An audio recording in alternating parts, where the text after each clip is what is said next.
Paschalina Nadli recognizes the family names.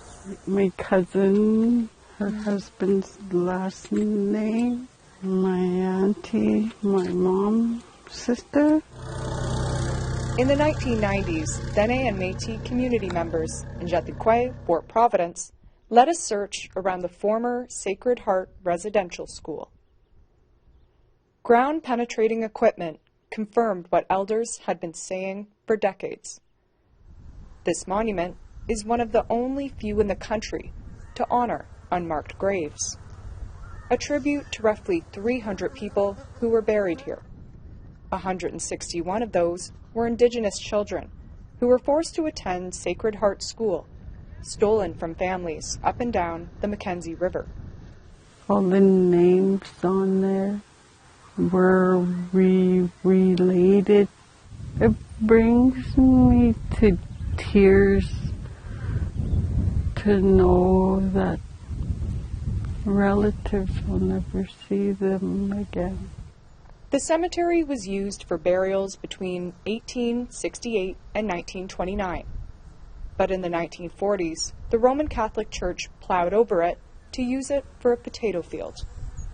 But not before moving the remains of 8 missionaries to be reburied in the community's current cemetery. The monument over there also has relatives of mine, they're Gargans and that. Sam Gargan is a residential school survivor who attended here. The Gargan that passed on was 2 months old. The former Sacred Heart Residential School operated for nearly 100 years. The road that goes along the bank there, we're driving over graves. There wasn't like plots of some graves, So a lot would have been maybe during the flu epidemic, and a lot would have been because of abuse. Gargan says little documentation means the number of dead is likely much higher. There's no landmark in some areas. Not even grave sites were marked.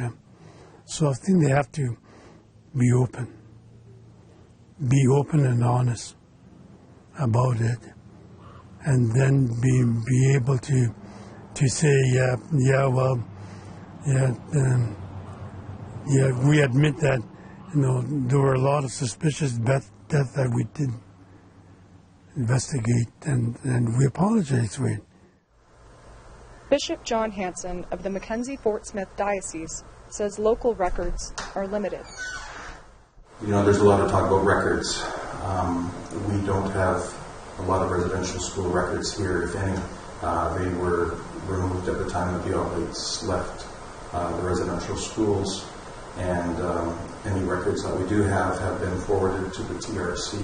For Nadli, she's been waiting to see her mother Georgina Josephine's records. It still hurts to not know what my mom went through. And she'll continue to visit here in memory of her mother. Charlotte Mort Jacobs, APTN National News, Fort Providence.